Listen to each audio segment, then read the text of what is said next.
Section 1. You will hear a conversation between an optometrist and a patient who has come for an eye test. First, you have some time to look at questions 1 to 6.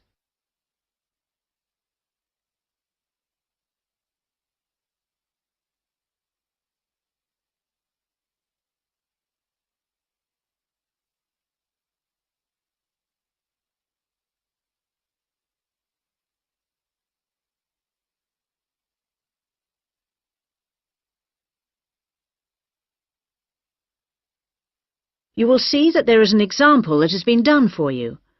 On this occasion only, the conversation relating to this will be played first.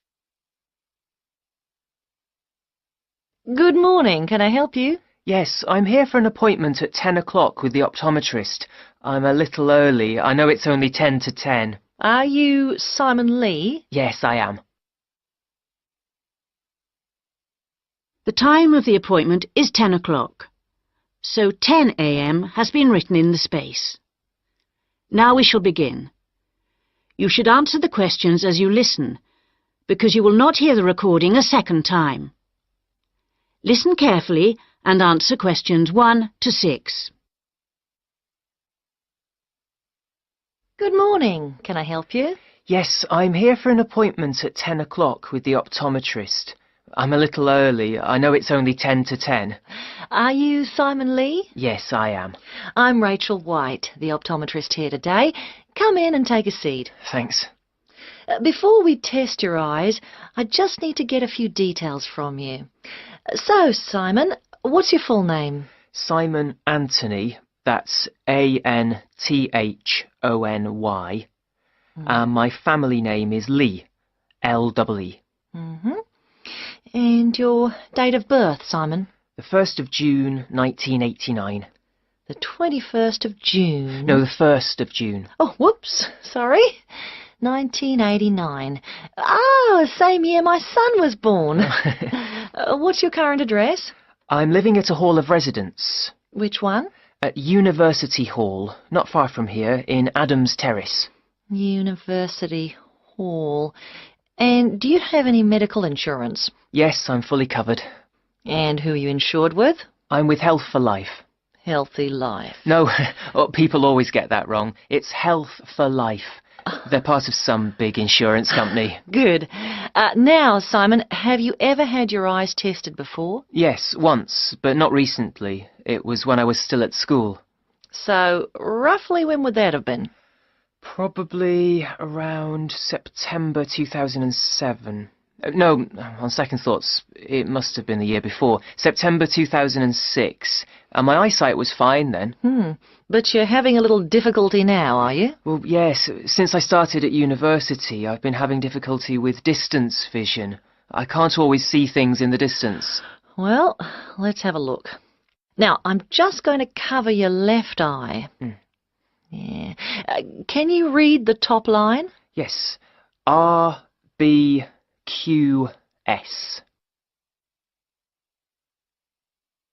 Before you hear the rest of the conversation, you have some time to look at questions 7 to 10.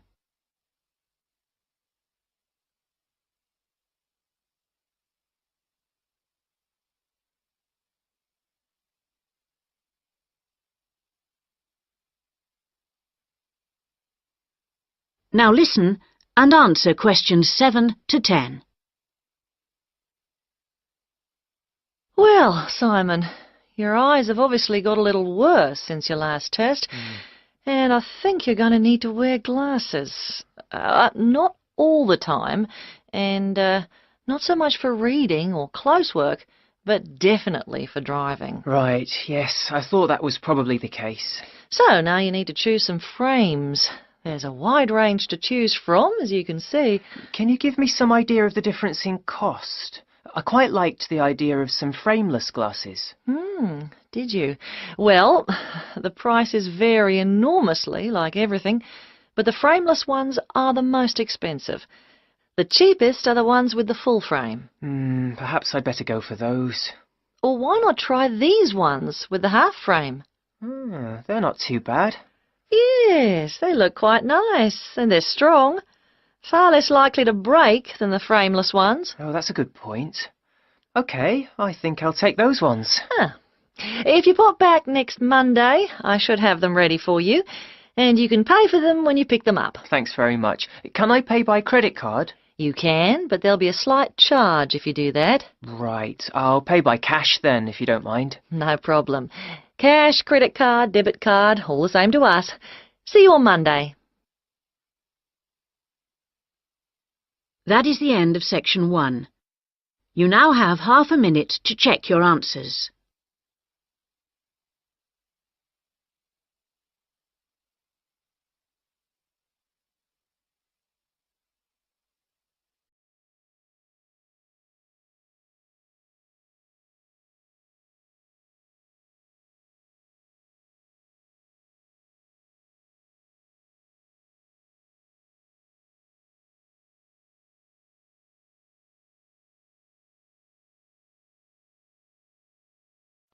Section 2. You will hear an extract from an audio guide to the Taj Mahal. First, you have some time to look at questions 11 to 16.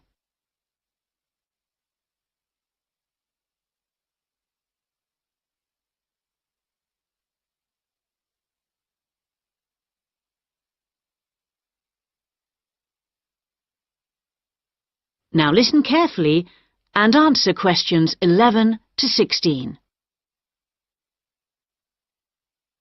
Welcome to our audio tour of the Taj Mahal. The Taj Mahal is the most popular tourist attraction in India. It's also one of the most spectacular buildings of the world, and is considered as a symbol of love. But how many people realize that it was actually built as a tomb or burial place for the emperor's wife? The Taj Mahal was built by the Mughal Emperor Shah Jahan to commemorate his beloved wife Mumtaz Mahal when she died. And although this was not his original intention, for he had planned to build a black marble tomb for himself, they both lie side by side in the tomb today. Emperor Shah Jahan's two greatest passions were architecture and jewelry, and both are represented here in all their splendor. The most skilled architects and craftsmen came from across India and countries as far away as Persia and Turkey. Much of the structure was built in white marble that was carried by 1,000 elephants all the way from the Indian region of Rajasthan, some 300 kilometers away. Crystal and jade came from China, sapphires from Sri Lanka, and turquoise from Tibet. But there's a lot more to the Taj Mahal than just the tomb. So let's have a look at the overall plan before we take a walk through the magnificent gardens. Your tour begins here, at the point marked with an X on the plan. This is known as the main gateway. Walk through the gate and you come into an elaborate garden. There are 2 marble canals studded with fountains which cross in the center of the garden, dividing it into 4 equal squares. Each of these 4 quarters is then subdivided into flower beds, so there are 16 flower beds altogether. The tomb stands majestically at the north end, not in the center, as you might have expected. Instead, at the center of the garden, halfway between the tomb and the gateway, there's a raised pond which provides a reflection of the Taj Mahal. It's a magnificent sight. On either side of the tomb, there are buildings made of red sandstone. The one to the west, to the left on our plan, is a mosque. It faces towards Mecca and is used for prayer. On the east side of the Taj is a building known as the Rest House. It's like the twin of the mosque, but because it faces away from Mecca, it was never used for prayer. Before you hear the rest of the guide, you have some time to look at questions 17 to 20.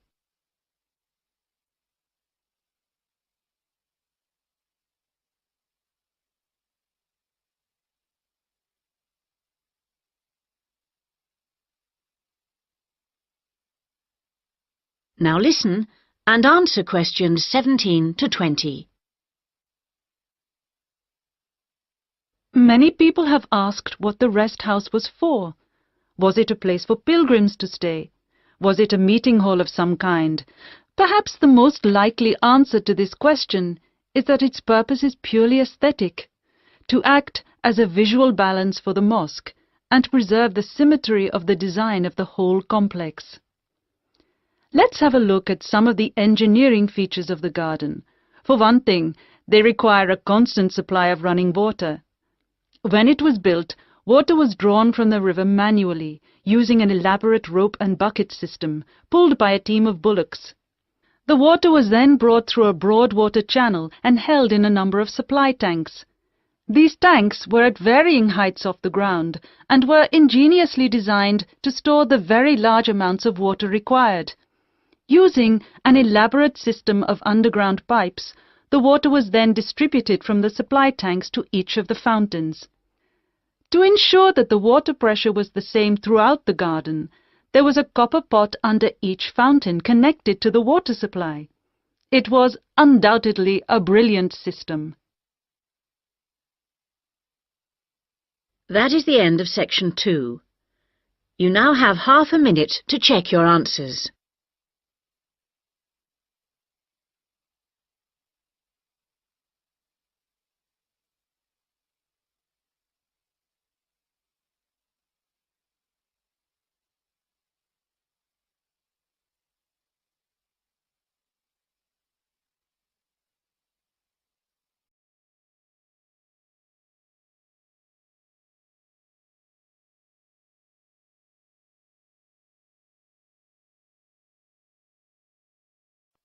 Section 3. You will hear a tutor and 2 students discussing the crop rice. First, you have some time to look at questions 21 to 24.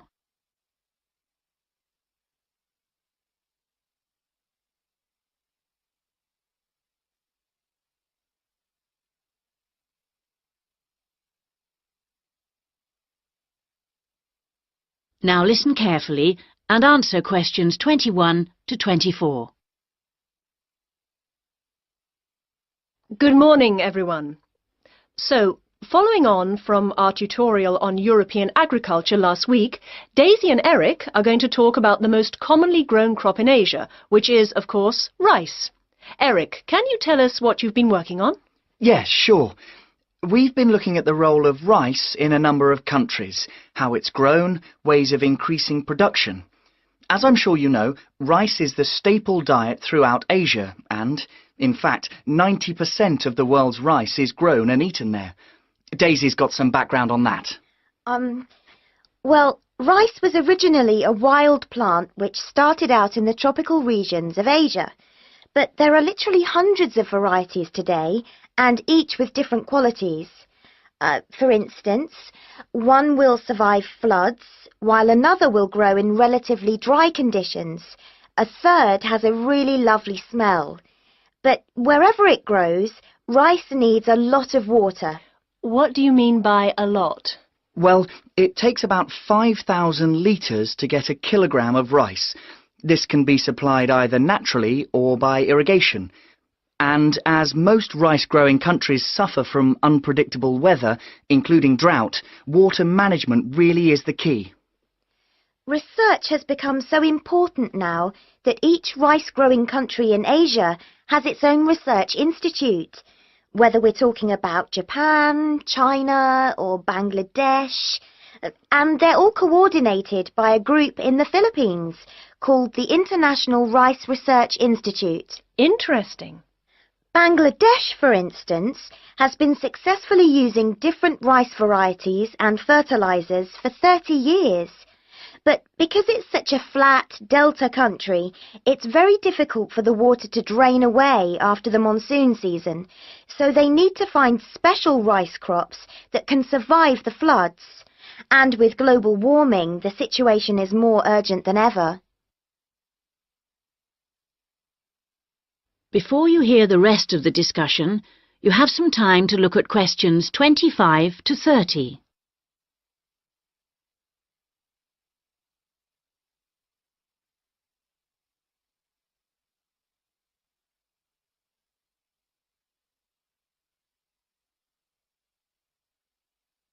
Now listen and answer questions 25 to 30. Now I'd like to move on to our comparative study. As you can imagine, China is the world's biggest rice-producing country. Collectively, the Chinese people probably eat more than 3 billion bowls of rice every day. Quite a statistic. And of course, rice plays an important cultural role too. We then compared China to Thailand. You know, even though Thailand only has about 64 million people, it's the world's #1 exporter of rice. Not China, as you might imagine. Is that so? Yes, they send their rice everywhere, in particular to Europe, as well as Africa and the Middle East. Apparently, the fact that jasmine rice is growing in popularity is one reason why Thailand's rice export industry is doing so well. People want something a bit different. And of course, Thailand is well suited to rice growing. Good climatic conditions and lots of fresh water. Going back to China for a minute, we should mention that at the Rice Research Institute in Huangzhou, they're working on ways of improving rice yields using less water. By yields, you mean the amount they can grow? Yes, they're trying to find ways to get more rice from less land, improve the taste, but also have other things in it besides carbohydrates so that it's healthier, better for you. Good idea, considering it's the staple food. And then you've got Japan, which is totally self-sufficient when it comes to rice. This is basically because they have a high tariff on imported rice, so everyone buys the homegrown product, and they don't export much. Yes, but you know, even though rice is a kind of sacred crop there, consumption is only half what it was in the 1960s. This trend isn't evident in Thailand or China. Interesting that you mentioned how rice is almost sacred in Japan, because I believe in Thailand it also plays an important cultural role. Absolutely. They have the royal ploughing ceremony every year, which the king always attends, and he actually scatters a new stock of seed to the farmers, who pour into Bangkok for the event. What about the global interest in organic farming? Is there such a thing as organically grown rice? Yes, indeed. And the Japanese are getting quite a taste for it, apparently. There's an experimental farm near the city of Akita in the Japanese rice belt, famous for its sake, by the way, which has pioneered organic rice production, and now it's sold all across the country. It's a bit like the recent popularity of jasmine rice in Thailand, but that's for the export market, of course. Interesting how attitudes change, isn't it? That is the end of section 3. You now have half a minute to check your answers.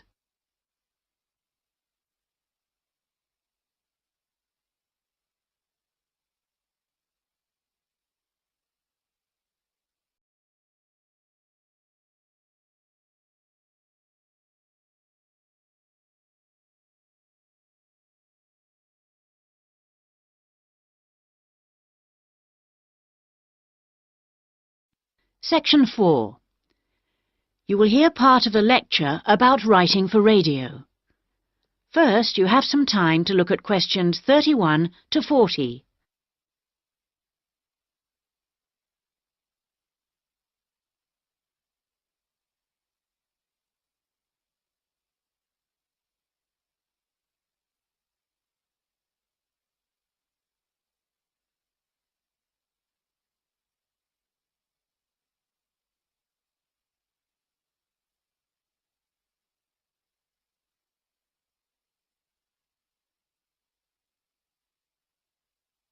Now listen carefully and answer questions 31 to 40.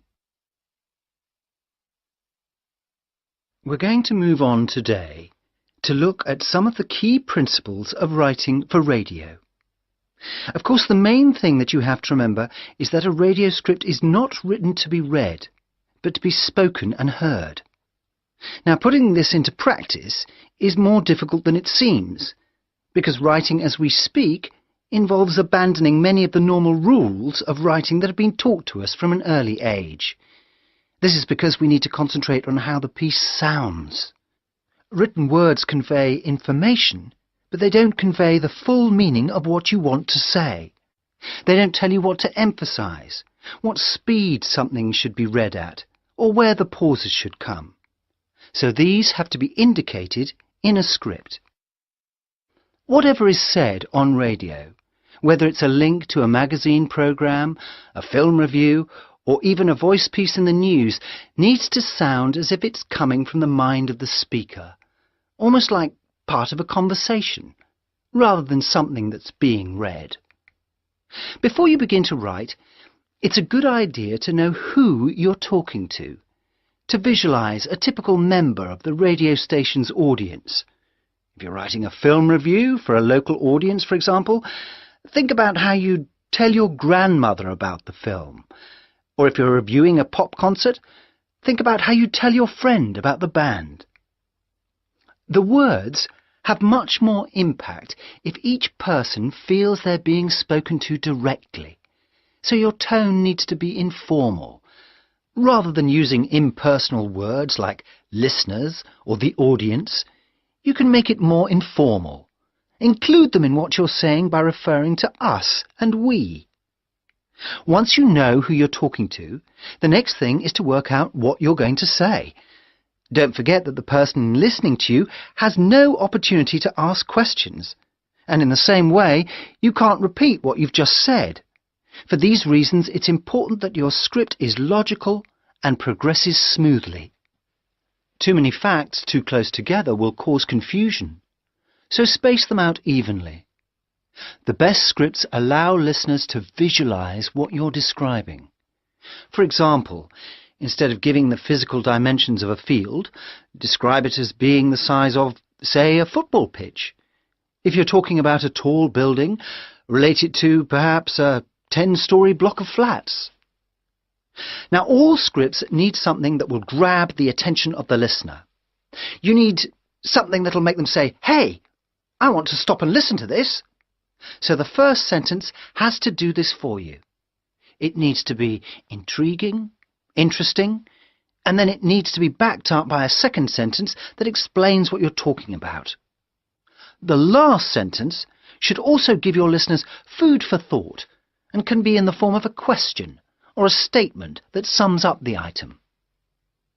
After you've finished your script, you need to polish it up, and the most effective method of doing this is by reading it aloud. This also helps you to avoid tongue twisters or words that you might find awkward to pronounce. That is the end of section 4. You now have half a minute to check your answers.